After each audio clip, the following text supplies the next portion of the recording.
Los persas fue parte de una trilogía inconexa presentada en el 472.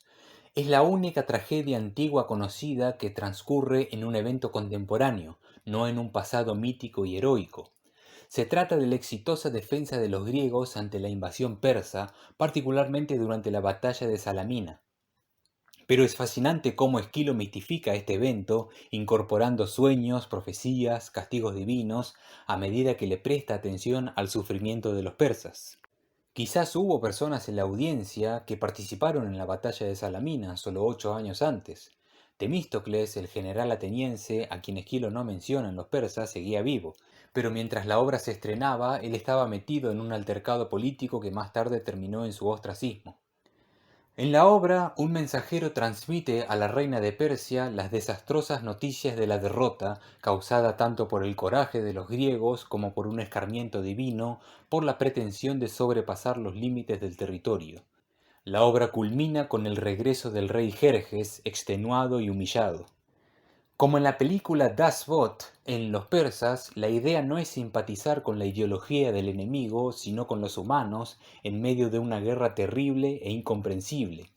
Esquilo no trata las desgracias del enemigo con burla o ligereza. El énfasis está en la advertencia sobre los peligros del orgullo desmedido. No se trata de celebrar la victoria, sino de recordar que la justicia ineludible siempre castigará a los arrogantes y soberbios. Unas décadas después del estreno de los persas, Atenas salió perdiendo frente a Esparta en la guerra del Peloponeso. En 1993, un director estadounidense representó los persas y se comparó polémicamente la derrota persa con la derrota iraquí en la Guerra del Golfo. Quiero destacar que en un momento el mensajero dice, pero ten por cierto que nunca jamás en un solo día murió muchedumbre tan numerosa, una línea que más tarde fue tomada por Dante en la Divina Comedia. Tras ella venía tanta muchedumbre que no hubiera querido que la muerte destruyera tan gran número. Se refiere a las almas condenadas en el infierno. Y a su vez este verso influyó en La tierra baldía de T.S. Eliot. Nunca hubiera yo creído que la muerte se llevara a tantos. Aquí no solo se habla de los muertos en la Primera Guerra Mundial, sino también de los que están vivos pero sufren las brutales secuelas. Los siete contra Tebas es la tercera parte de una trilogía conectada presentada en el 467 a.C. La primera parte de la trilogía acaso se trataba de que Layo, el rey de Tebas, tiene un hijo, Edipo, a pesar de la prohibición ordenada por el dios Apolo. En la segunda parte, Edipo mata a su padre y hace recaer una maldición sobre sus hijos Eteocles y Polinices. La tercera parte nos muestra a Eteocles defendiendo a Tebas frente a una invasión liderada por su hermano Polinices y otros 6 comandantes. Los hermanos se matan entre sí, lo que finaliza trágicamente la historia de esta familia. Uno de los temas centrales es la idea de que las acciones del pasado, sean reconocidas o no, determinan nuestra condición actual. El hecho de que el coro de esta obra esté compuesto por mujeres tebanas y no por ancianos, por ejemplo, sirve para expresar la desesperación y el pánico por el destino de la ciudad. Los siete contra Tebas es muy visual, se describe contundentemente a los 7 líderes invasores con sus respectivos rivales. Las Suplicantes es la primera parte de una trilogía estrenada en el 463. Se creía que esta era una de las primeras obras escritas por Esquilo por su estilo arcaico, pero lo más probable es que la haya escrito a mitad de su carrera. Se trata de las hijas de Dánao que han escapado de su padre porque no querían seguir la orden de casarse con los hijos del rey Egipto.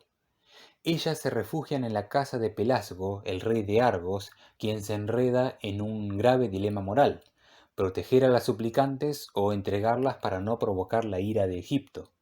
Al final triunfa la hospitalidad.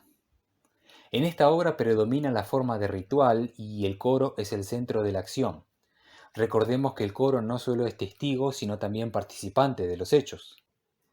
Una de las funciones de la tragedia era demostrar la peligrosa ambivalencia de las palabras, lo que lleva a la opacidad en la comunicación y a malentendidos desastrosos.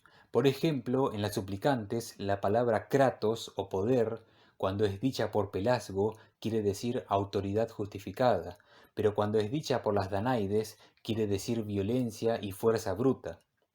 El descubrimiento de esta tensión o ambigüedad dentro de un término central del orden político constituye un factor crucial en la exploración temática de la obra sobre la naturaleza de la autoridad, su base en el consentimiento, el poder o la fuerza, una cuestión de relevancia inmediata para la democracia emergente. De este modo se nos invita a reflexionar sobre la naturaleza del poder y su rol en la ciudad. Además, en las suplicantes encontramos una de las primeras referencias al voto democrático cuando Pelasgo se refiere a la mano soberana del pueblo de Argos. Por supuesto, Esquilo está proyectando el voto anacrónicamente hacia un pasado mítico.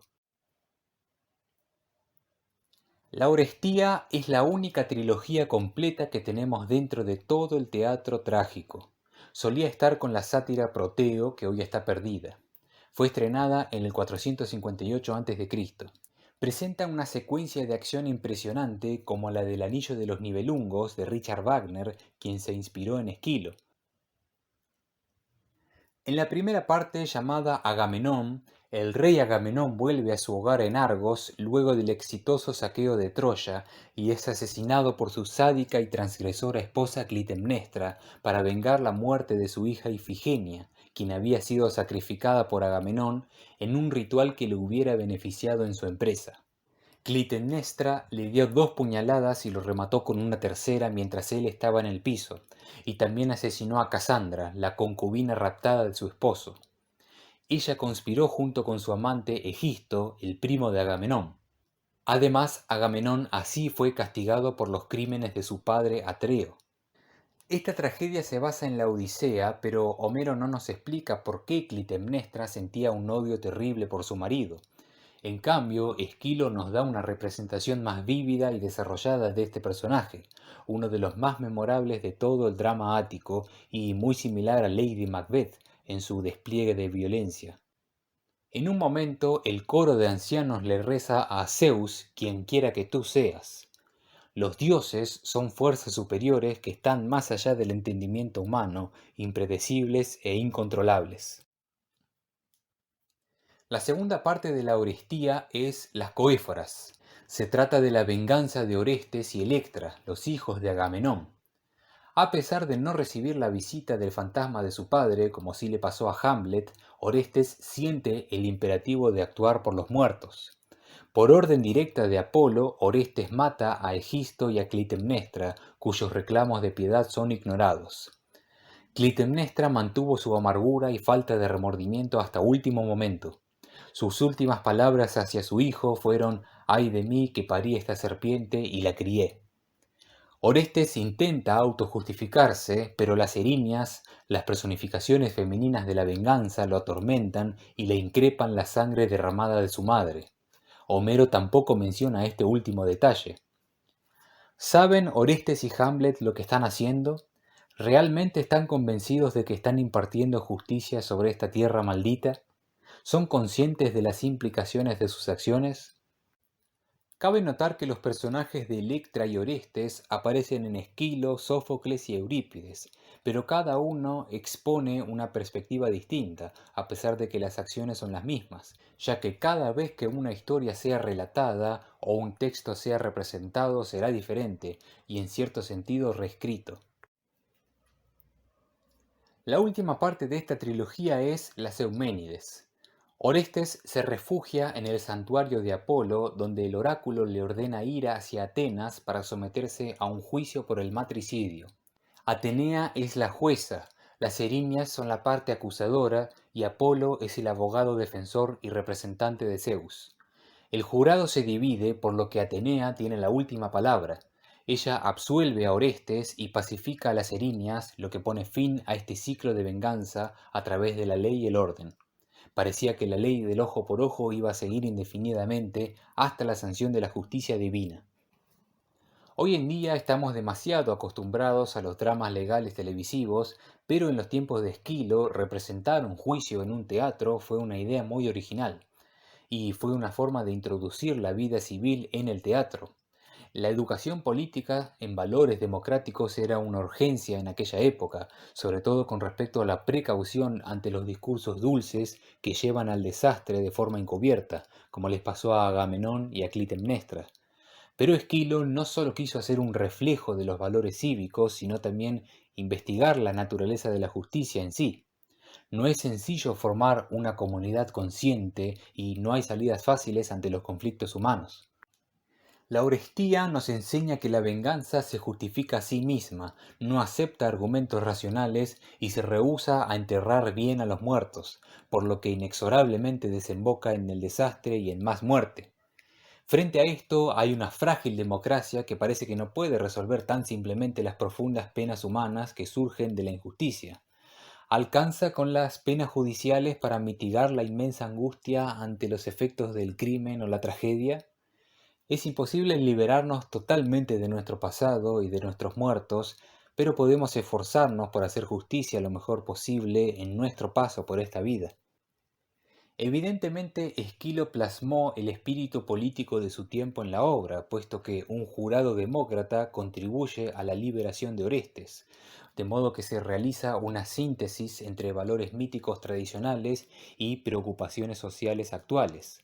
La Orestía empieza con un conflicto humano y termina con el culto a las Euménides, los nobles espíritus benignos que bendicen la ciudad, lo cual ya no afecta nuestra sensibilidad moderna, pero quizá podemos apreciar algo de la inmensa devoción a la justicia que nos transmite Esquilo a través de su lenguaje. Es curioso además que las Euménides, las guardianas de la ciudad, sean personajes femeninos. En Atenas antigua las mujeres eran ciudadanos de segunda. ¿Tenía Esquilo ideas protofeministas o como mínimo igualitarias? Su retrato de Clitemnestra y las hijas suplicantes de Dánao es bastante ameno. La Orestía termina bien, por así decirlo, no porque todo haya vuelto a un estado de pureza original, ni porque todos se libraron del trauma, ni porque nos olvidamos del dolor, sino solo porque se evita la muerte inminente de Orestes mediante una resolución del conflicto. No muchas tragedias, antiguas o modernas, terminan con este nivel de concordia. La pregunta que nos queda es, ¿resolución es lo mismo que reconciliación? Hay debate sobre la autoría de esta obra. A pesar de que sus personajes son divinos, la obra transcurre en la tierra. Se trata del castigo del titán Prometeo por desobedecer a Zeus y haber salvado a los mortales, habiéndoles brindado el fuego. Prometeo es encadenado a un peñasco y antes de ser arrojado al inframundo para continuar su tortura, es visitado por el dios Océano y sus hijas que componen el coro de esta obra. Luego aparece Io, otra víctima de Zeus, y luego Hermes, quien infructuosamente le pide a Prometeo que revele un secreto que podría poner en riesgo el poder de Zeus. En esta obra, la voluntad incorruptible del filantrópico Prometeo choca contra la tiranía y arbitrariedad de Zeus, quien es implacable como el dios del Antiguo Testamento. Pero Prometeo hizo algo más por los humanos, además de salvarlos. Hice habitar entre ellos la ciega esperanza. En verdad, la esperanza es ciega. Si realmente pudiésemos ver en el futuro, como tanto quería Macbeth, seríamos miserables y caeríamos en una inmensa desesperación. Protágoras el sofista se basó en el mito de Prometeo para formular una teoría de la evolución social humana que va desde el salvajismo primitivo hasta la formación de ciudades. Esta obra también influyó en el poema de Percy Shelley Prometeo liberado de 1820, una de sus mejores creaciones. Hasta el día de hoy, Esquilo sigue inspirándonos.